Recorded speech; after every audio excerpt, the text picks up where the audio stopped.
Ораузыр жайда шерге суынды саймақ, көк байрақты еркіне жаза қазақты жайнап,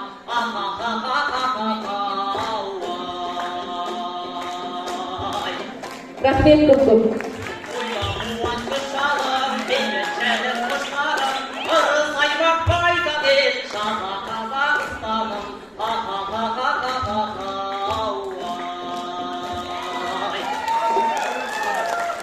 Жақсы рахмет, келесі кезекте Қостақ негізгі мектебі. Абсандарова Гүлзаданың